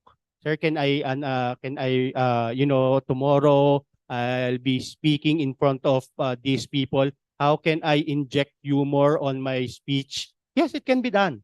Yes. And so many politicians ask me for help. Oh my God, I don't. No, they pay me so much and I don't teach them. The joke is on you. You are the joke personified. You stand up there, then people will laugh at you. That's it. But of course, to answer your question, it can be taught. It can be taught. I do hope Ari can invite me for you know humor discussion on how to learn humor, on how to enhance humor, because it can be learned. It can be learned. Even those who, you know, deadpan, you know, poker face, they can crack humor more effectively. You know, science will tell you that there's this one theory of humor. Oh my God, this is science. That this theory is called. Oh my God. I'll be reminding myself. I'll be taking my memory vitamins.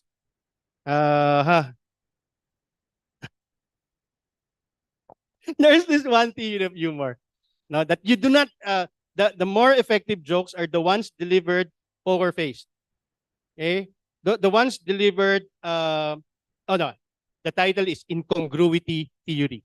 Incongruity. Yes.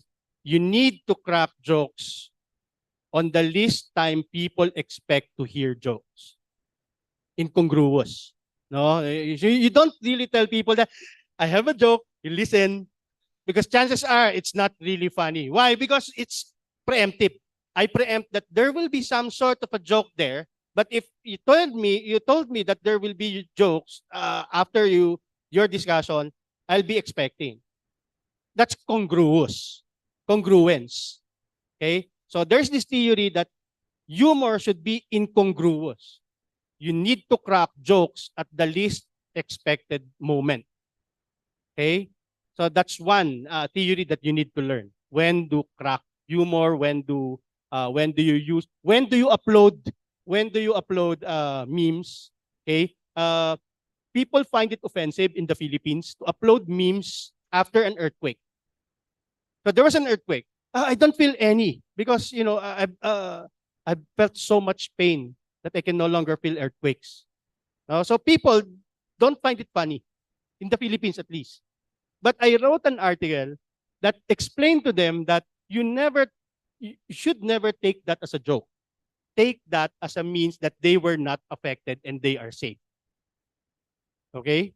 So I'm safe, I can crack joke even if it's bad. Okay? They do not laugh at somebody else's misery. It's just a signpost that, hey, maybe that he created a bad joke, but at least he is safe. Okay? So because there are people whose timing is not yet polished. Okay? So there's this timing because in doing memes and in doing jokes and in doing humor, timing is one of the better elements that need to be understood. That's the incongruity theory. Okay? That you should crack jokes, you should upload memes on the most perfect and least expected moment in order for it to maximize the impact. Okay? I do hope that my book will have a Bahasa translation so that I can sell, especially to teachers who cannot crack jokes. And, all right. Thank you so much for that All right. question. Thank you, Dr. Reyes. We are moving back to participants on Zoom. We still have several questions here, and I'm going to read one from Repka. Repka asks, do you think that memes as a political or even academical discourses will become an alternative for those who wants to understand more about recent topic, but more related and practical? Humor, or no, memes can never replace research. It can entice you to do a bit of research. Say, for instance, there's this prevailing meme being shared by so many people, and you don't understand the thing about what they are being why is it a hit, a viral thing.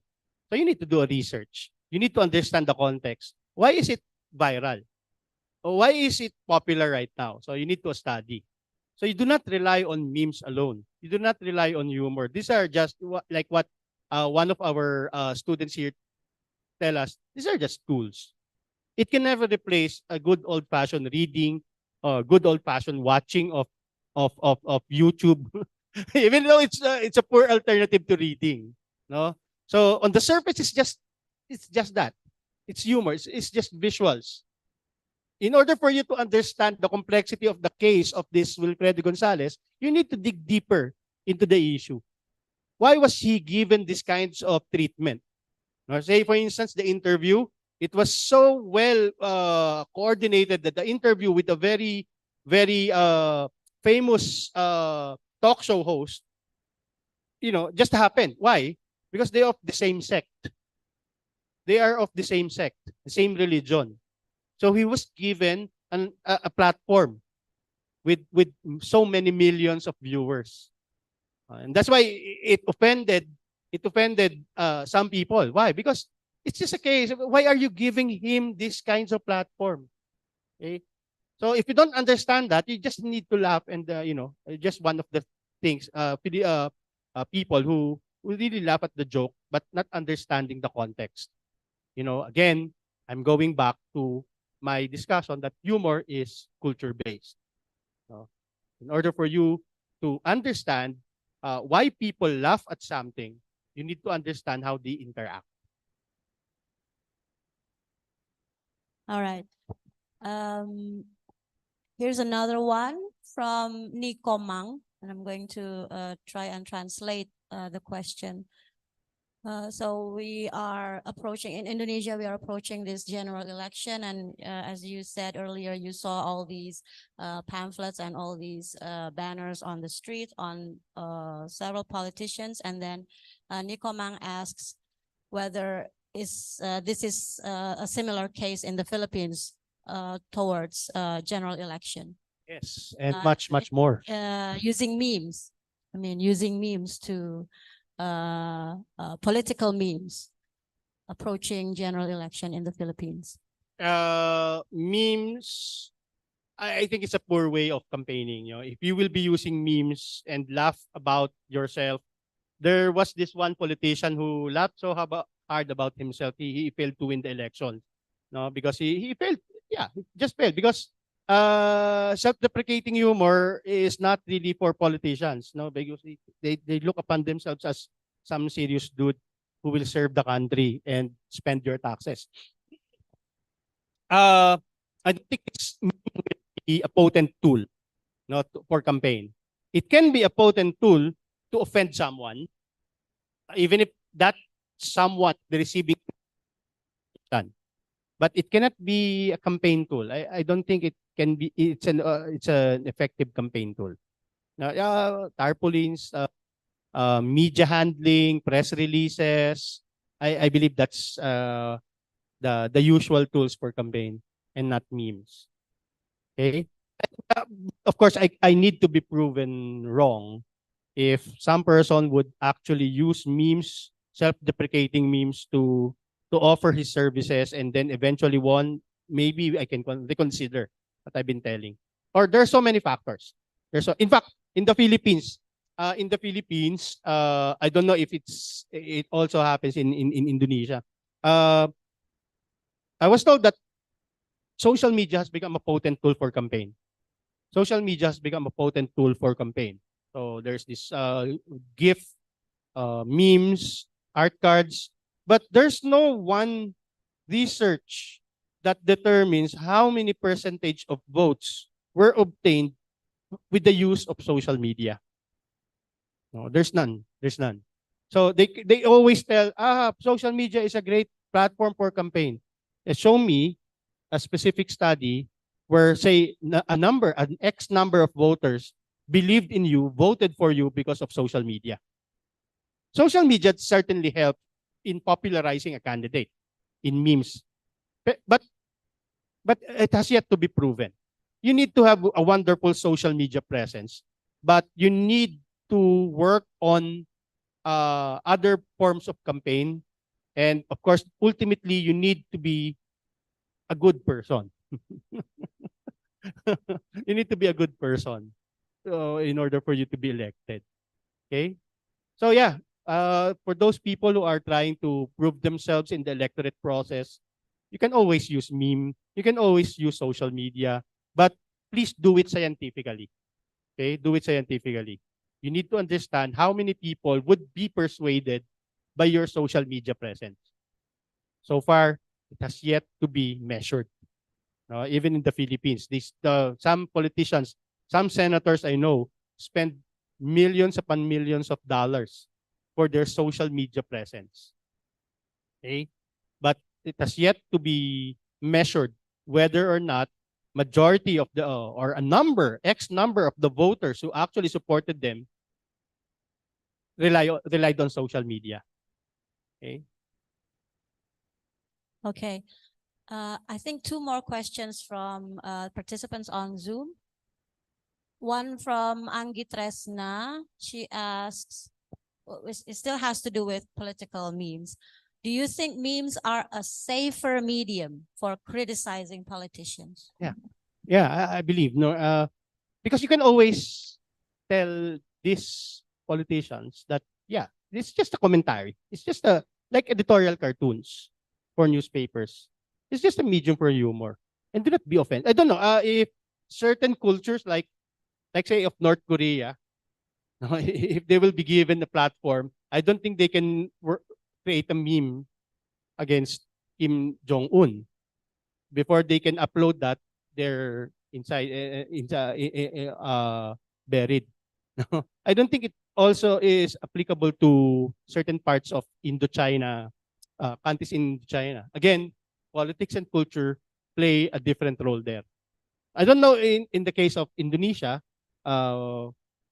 yeah, but certainly in the Philippines there are politicians who are not really keen on going back and filing something to people like me who create memes.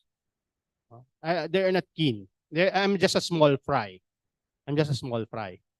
No, I don't think Wilfredo Gonzalez, the policeman, find time to sue people who created memes about him. That's a direct assault. You know, direct assault. It's your picture and you put in bicycle. No, it's not. It's your face. It's your body, and you're selling durian. you're working and lifting barbells. No, it's quite offensive. Pero I don't think Gonzalez would find time to sue these people. Okay. In fact, someday if he will become more enterprising in his character, in his personality, he can always create a self-deprecating joke about that. Then oh my God, the campaign manager in me looks it as I'm a changed man. I'm a changed man. I'm no longer the gun-toting policeman. Thus, I'm running for senator. Look at me, I'm a changed man. I'm not laughing at the of this offensive joke. He can actually flip the scenario. No? I don't know with Indonesia. I mean, Indonesia is such a huge country and so many islands and so many cities. Maybe some cities would be easily offended. I don't know. Yes, definitely. Some ethnic groups in Indonesia, they are more sensitive. Okay, another question, Dr. Reyes from Zoom. It's from Numan. Very short question. Sorry. Do memes have genre? Are there genres in memes? I think meme is the genre. It's a medium. But you can always write there a haiku, which is a poetry. A failed haiku would be a good launch pad for a literature major. You create a haiku and make a meme out of it. Then yeah, that's it. That's a genre. But you think of meme as just a platform, as a sub-platform. Sub-platform meaning social media is a platform, and there is this sub-platform which we call meme, which we call say GIF, the GIF, the moving pictures, and the reels. It's just a sub-platform.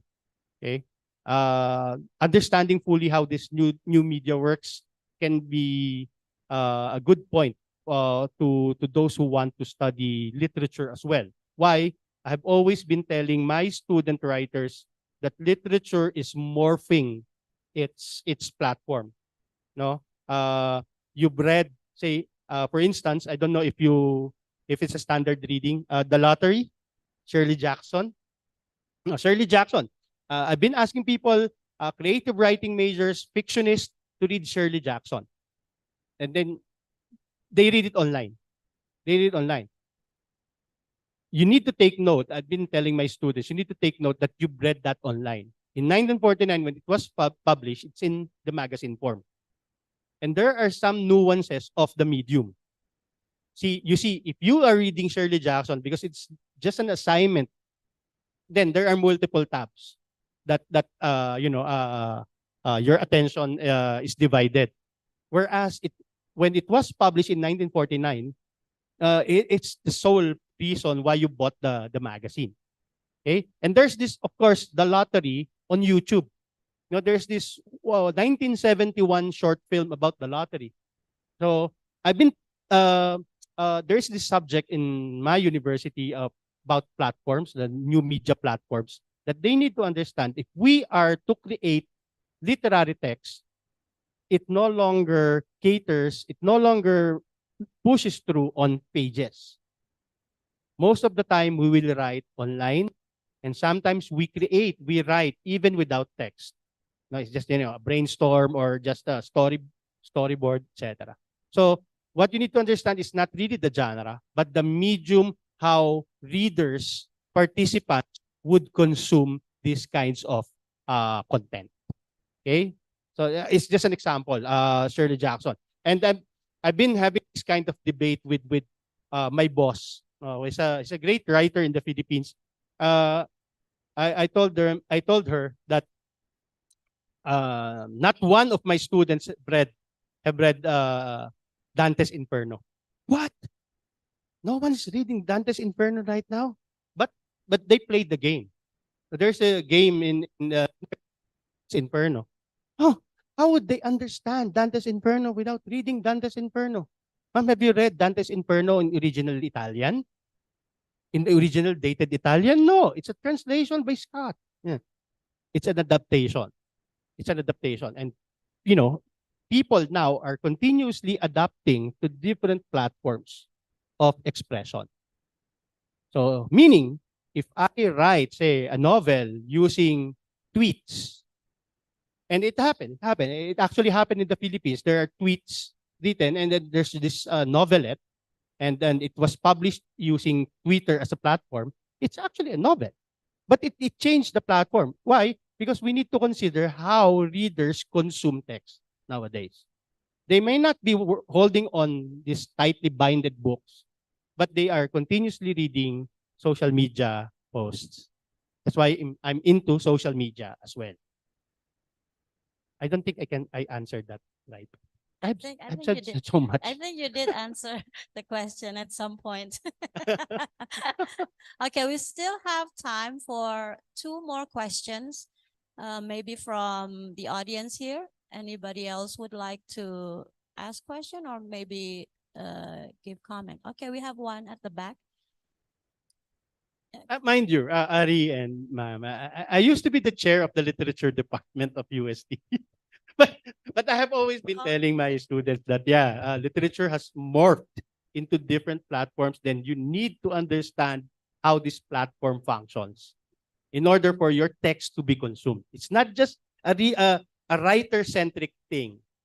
No, you need to understand how people would consume what you have written. All right? Good morning, everyone. My name is Akay Zudin, and I'm from English Literature Studies. So my question is that in the earlier section of your explanation, you mentioned about cyber law, and combined with the marches of the technology, which allow the authorities to easily track down the memes creators. So if hypothetically speaking, if the law that prohibits the meme creator to use, politician face or public figure faces in their memes, will the meme authors still survive as a means to achieve justice? Thank you very much. Yes, I guess so. Meme, if that Gonzales, the policeman, if I change that into a picture of a pit bull, it will create the same impact. It will create the same impact, thus circumventing the law. It's not your face, but the act. Okay? It's not your face, but the context in which the meme was created. That's why it's just too tricky in proving that in a court of law. Okay? Sued. You will state as your reason for me being sued. Okay? So it's very tricky. It's very tricky. Okay? I don't think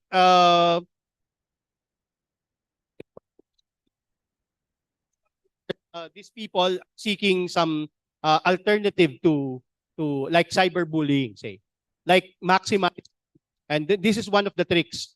like maximizing community standards. In the Philippines, we weaponize social media. These troll farms would, they will all ask Facebook to turn down your account, even if these people, in organic accounts, we call that mass reporting. Now, we mass report a certain account by virtue of having violated the community standards. Social media justice works like you are guilty until proven otherwise. Unlike, of course, the court of law, you are innocent until proven otherwise. In social media, you are guilty until proven otherwise, until you defended yourself. Okay, you need to understand that as well. Okay, so I may not be sued. I may not be sued in the court of law, but I can be sued in the community standards of Facebook. Okay, then my account will be suspended.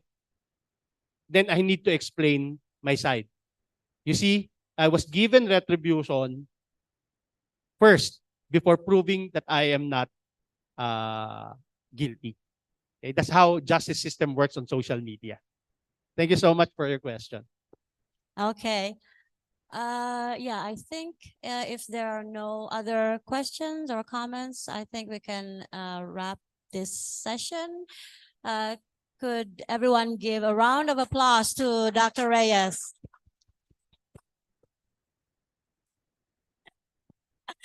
Before we part ways, because I'm a social media dude, can I have a selfie taken?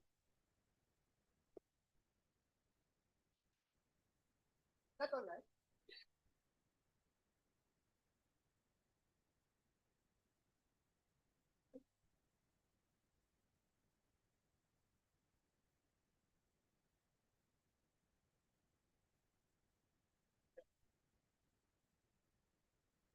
Show this to my phone.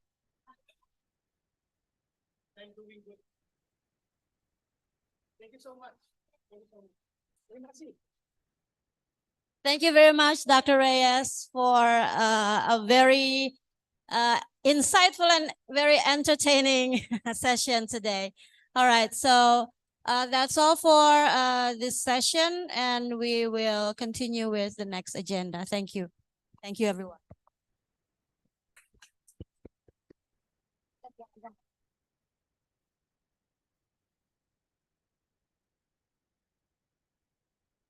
Thank you to Associate Professor Joselito de Delos Reyes, PhD, as a speaker, and Lestari Manggong, MA, as the moderator for the entertaining and delightful plenary session 1. And now we will have our lunch break, ladies and gentlemen. We kindly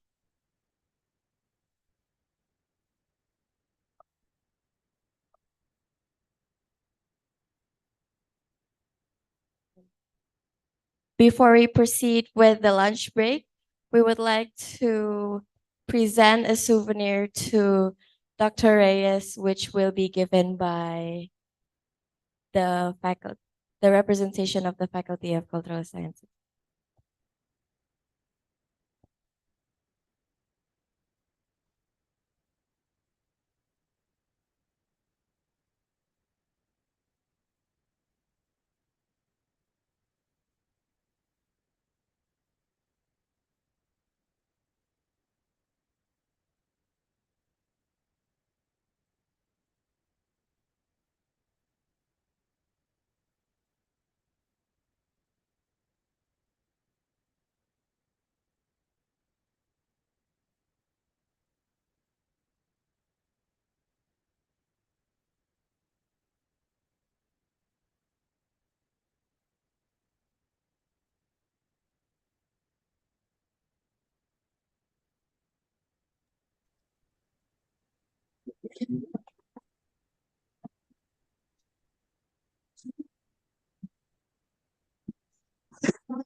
All right, we will proceed with our lunch break. We kindly invite the audience to enjoy the lunch and snacks served on our left side of the hall.